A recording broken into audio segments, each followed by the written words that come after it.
Broadcasting from the business capital of the world, this is the Podcast Business News Network. All right, guys. Thank you, Mr. Producer. And we are back. And I am joined by Kim Guche. Hey, Kim. So nice to have you back. Yeah, it's great to be back. So, Kim, why don't you tell us a little bit about what you do and about the company that you run and that you founded, and then we'll go from there. Sure. So my company is Entrancing Inspirations, Transformation Coaching, and Hypnotherapy. And basically, I just help people change the way they think. So to empower themselves for whatever it is they want to achieve, goals that you want to achieve, that maybe if you have a goal that you haven't been able to get to yet, kind of just finding out what is getting in the way and clearing that out so that you can manifest the things that you want for a better life. Yeah, Kim, one of the things that kind of just jumped out to me, and I would assume a lot of the audience, is when you told us that you kind of concentrate on the people that are feeling stuck, or the people that are like something's missing, because I think we've all felt that. Would that be like the most the majority of your clients kind of feel that way?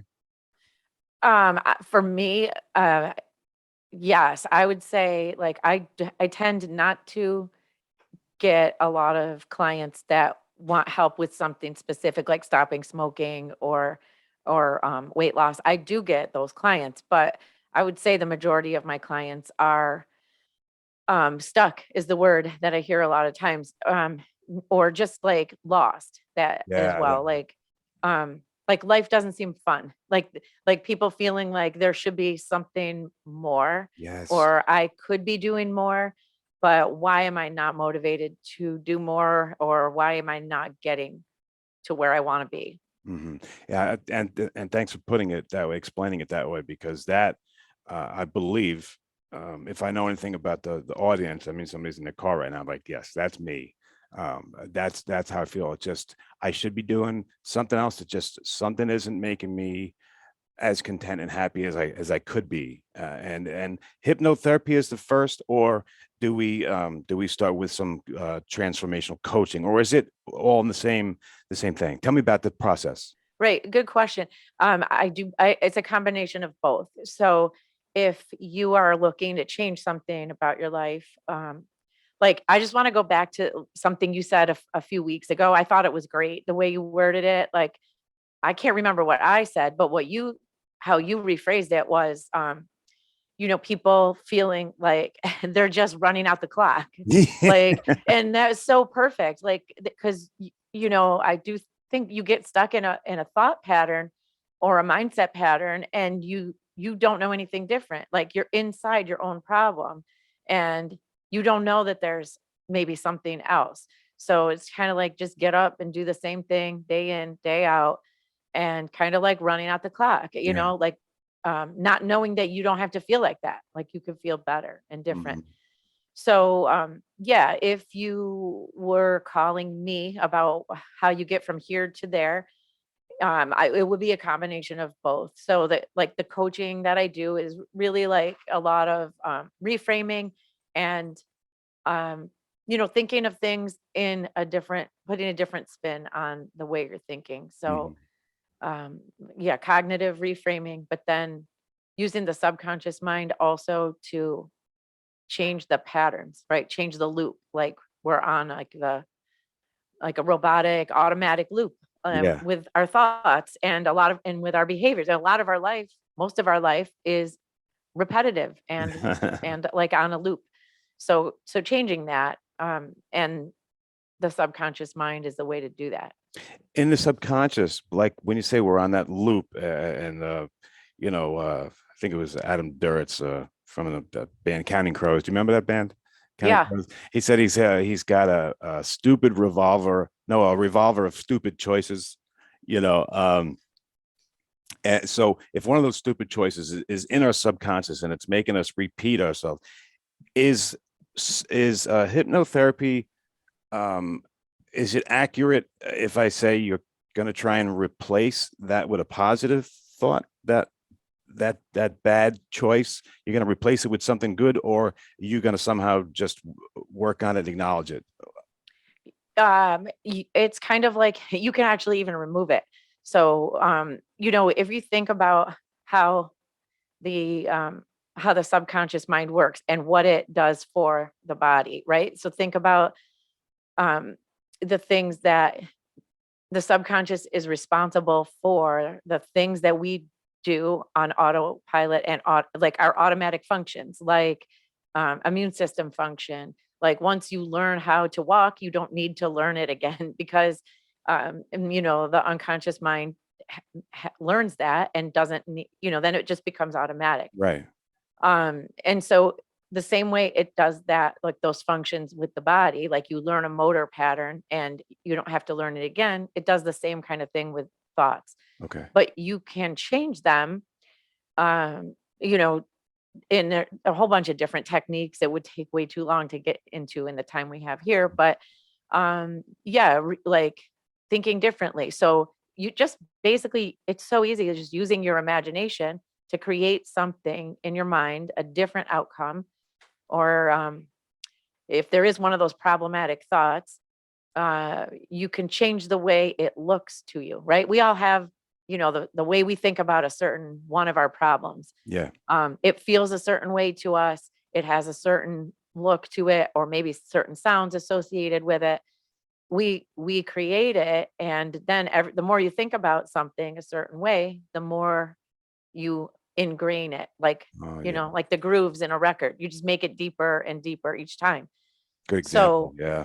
you could easily, like, in your imagination, change the way that thought appears to you. Like maybe instead of it being vivid, like, and you see it in your dreams and you see it in your daydreams, even, make it appear black and white or cloudy, or like take the vividness out of it. Hmm.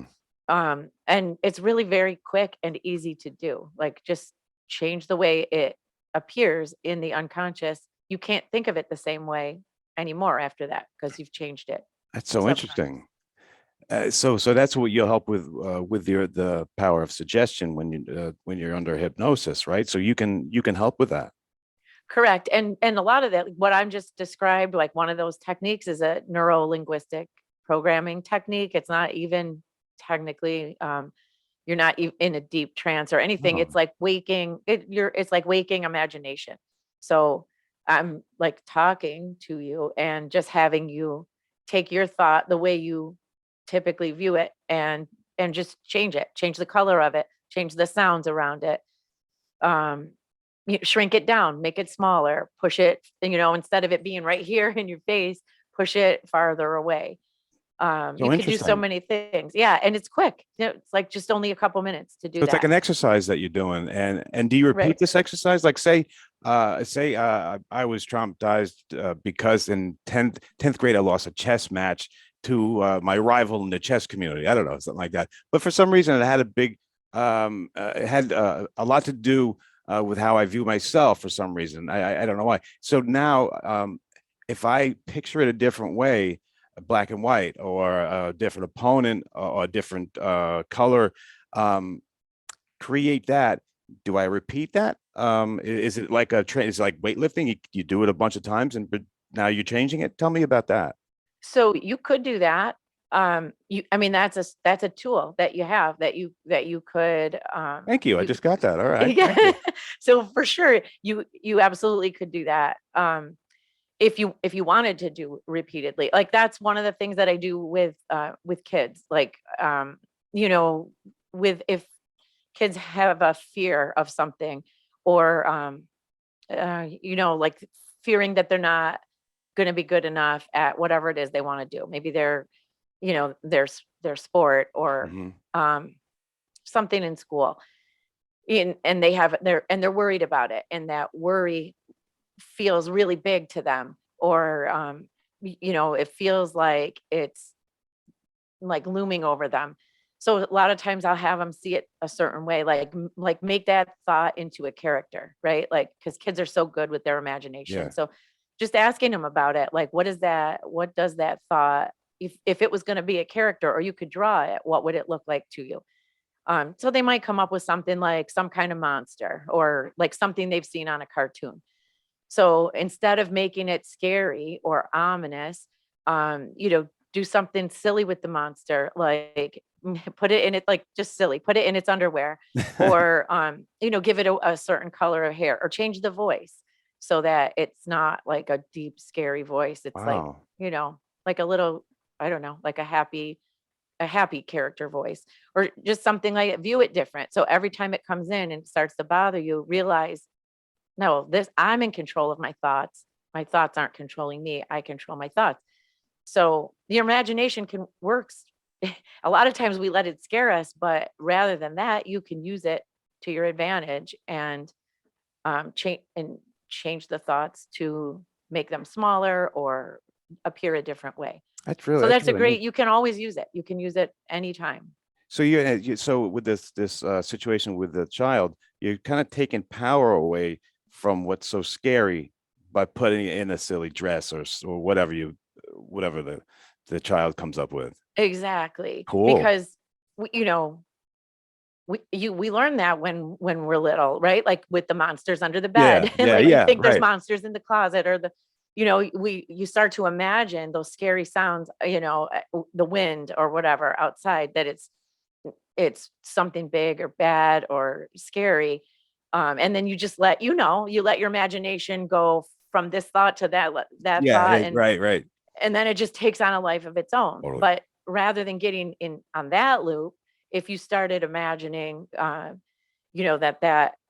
there was something really fun and exciting under the bed or in the closet, not a monster, but um, you know, I don't know, all these birthday presents, or Yeah. like something that you would want, and when you're a child. Um, you can start imagining great things, and then you get lost in that daydream, and then you're not, you're changing your state basically. So you're not in that, your heart pounding, your hands sweating, worry or fear state. Now you're in a daydream that you want to be in because it feels fun. What a great technique. It's so easy. And who doesn't want who doesn't want to be in a daydream of something that's fun and Yeah. exciting? And Yeah. kids are great at that. So that's why this kind of work, mindset coaching, is so easy to do with kids, because Yeah. naturally they spend a lot of time imagining Mhm. and daydreaming. Yeah, because that's something that you are uh, doing a lot of these days, is this mindset coaching with kids and their families, right? Can you and by the way, I'm just rethinking that last example. I don't have kids, but if I did, that would be a go-to. When he gets scared, I mean that's really it seemed to me that would work every time. Right. Reminding everybody that your imagination works both ways, right? So to use your imagination for the things that you want. Like that's really what I do with all my clients, is start, when we've talked about this every week, but instead of focusing on the things that you don't have, or the things you don't want, or the things that aren't going well, put your focus on the things that are, or on the things that on the outcome that you want. And so when you start forward thinking about, creating the vision that you want, or hey, if I achieve this, that's going to feel so great. I'm going to be, you know, in this different, I don't know, state of mind, or just starting to think about, when I get this goal, what's that going to feel like? And letting your imagination go into that, rather than being upset or down or hopeless because you don't have it yet. Um, it's just changing the way you think and where you put your thoughts, and how much energy you're putting in which direction. I see. One thing I wanted to bring up, and it's part of it is very is very sad, but It's probably I'm bringing it up because of this weekend. This weekend is this thing called Out of the Darkness, and it's suicide awareness. So I'm going to go do this walk in the city, and one of the reasons that just one of them, there are so many, but one of them was my friend's a teacher and told me a story about a 12-year-old boy who hung himself. Right now, at 12 years old, you don't know what the rest of your life is going to be like. I mean, that's a decision that this kid made. Um, when you're working with a kid, I bring this up because for this question is when you're working with kids, and a lot of times they must say things that can be taken in a different. How do you know when a kid is like at risk, and then does your way to help that kid change, or does the process take a dramatic turn if you think that this kid might have some of those thoughts or ability? Right. Well, I mean, I do have a lot of kids that I work with who are also in, in a therapy counseling Uh-huh. situation for, because they've had, or maybe not regularly, but have said things about, maybe I would be better off not being here. Right. So yeah, that's always very serious. And, I would always encourage like for them to work with a, mental health practitioner. So, and, maybe if they need medication or however that's to be handled medically. So I don't do any of that, but what I would work with them on is, like, again, when someone has those like strong feelings like of hopelessness, um I, I guess I would always wonder, like, what are you saying to yourself? What are the words that you're using in your head? Like, what's the story that you're telling yourself?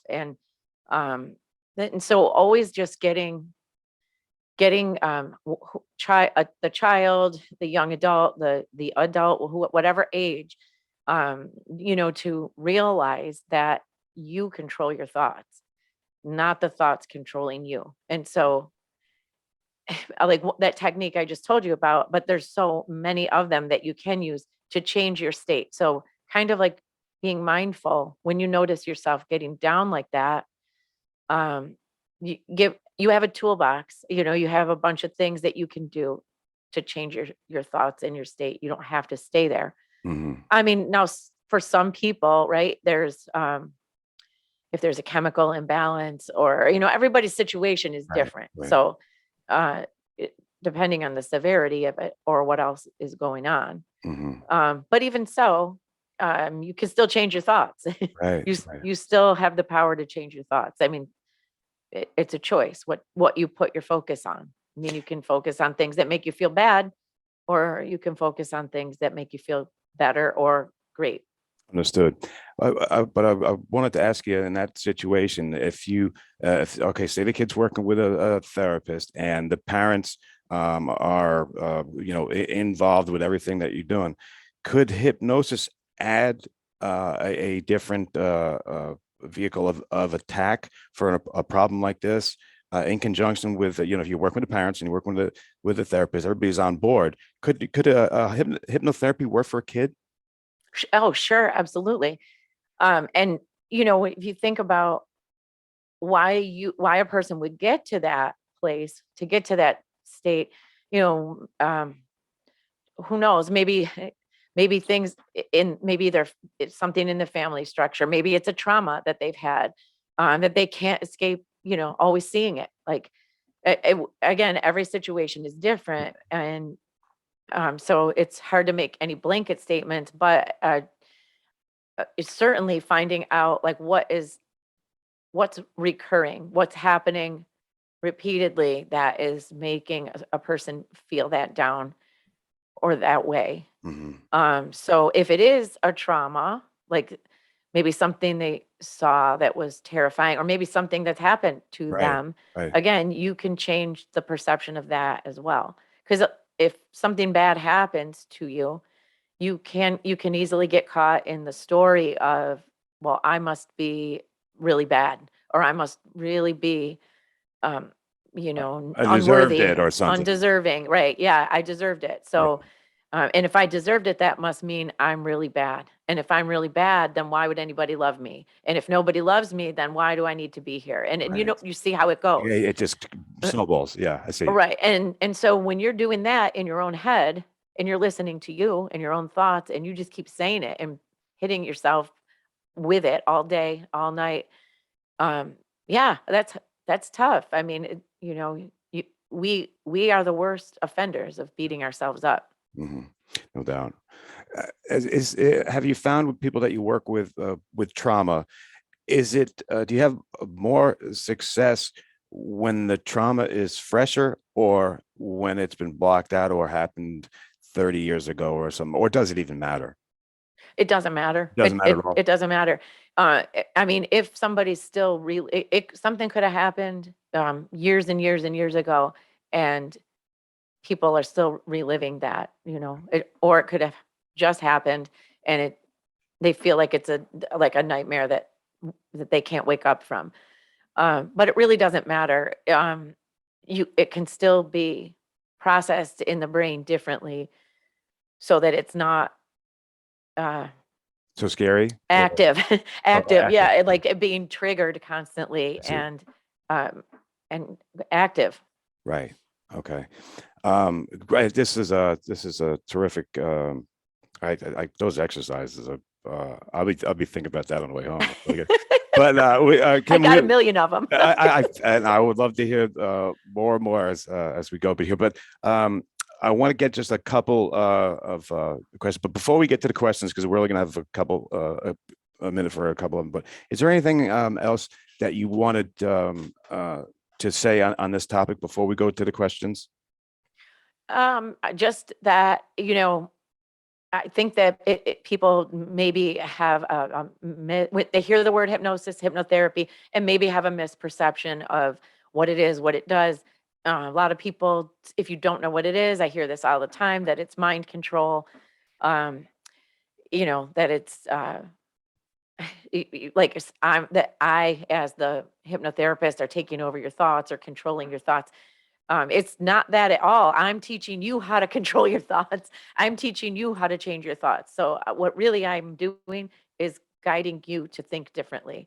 I'm not telling you what to think or controlling your thoughts. I'm just being your guide, your coach, to get you to use the tools to be a better problem solver, you have better emotional coping strategies, and change the way you talk to yourself and the way you think so that you can have a better outcome. Nice. I'm glad you said that because there is kind of some people have this preconceived notion, which is total nonsense. It's it's not the person in the movies waving the thing and turning it into a chicken. I mean, I've heard the silliest stuff. I'm sure you've heard a lot of it too, which is all nonsense. So Right. It's uh, always the chicken. always a chicken. I mean, Always I the wish I had a chicken. better example, but that's all. That's what I hear. It is. It's what everybody says. Right, right. Do we have time for one question? Okay. Mr. Producer's got some a question for the one and only Miss Kim Gucci. We have Gabby in Louisville wants to know, can a change in mindset help a child who is struggling in school? Absolutely. Yes. Depend. And, again, a lot of times kids in school, right? If if they feel like they're not good at something, I'm not good at math, like, and they say that, like, you hear people, like, you hear people say it all the time, like, I'm not good at math.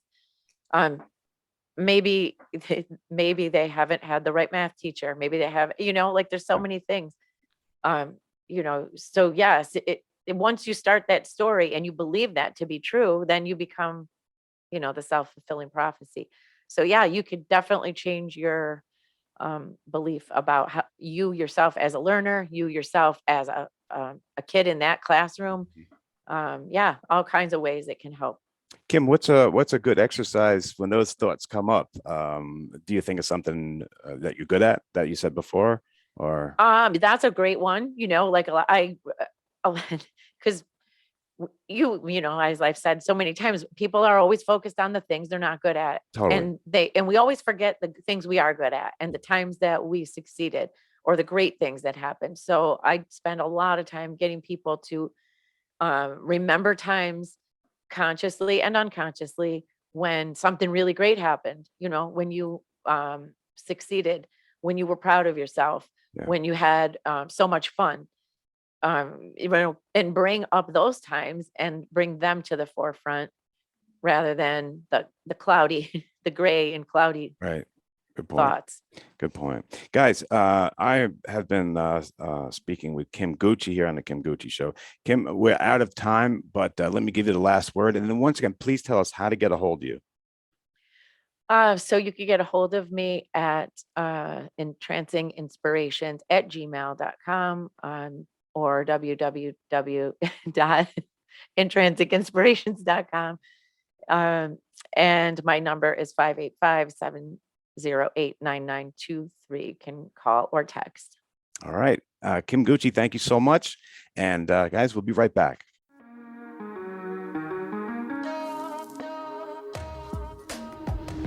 Broadcasting from the business capital of the world, this is the Podcast Business News Network.